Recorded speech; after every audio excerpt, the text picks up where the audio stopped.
Office in Albuquerque has issued a dust storm warning for Bernalillo Holy County cow! in central New Mexico until 4:45 p.m. Mountain Daylight Time.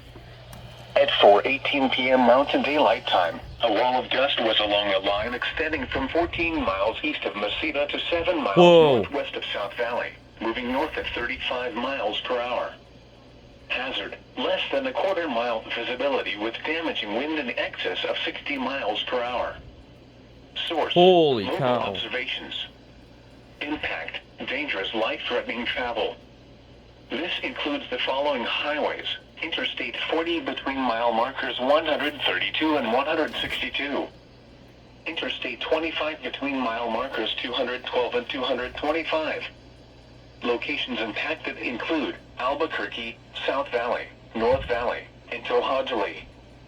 Dust storms create dangerous driving conditions with visibility reduced to near zero. If you encounter a dust storm, pull off the road, turn off your lights and keep your foot off the brake.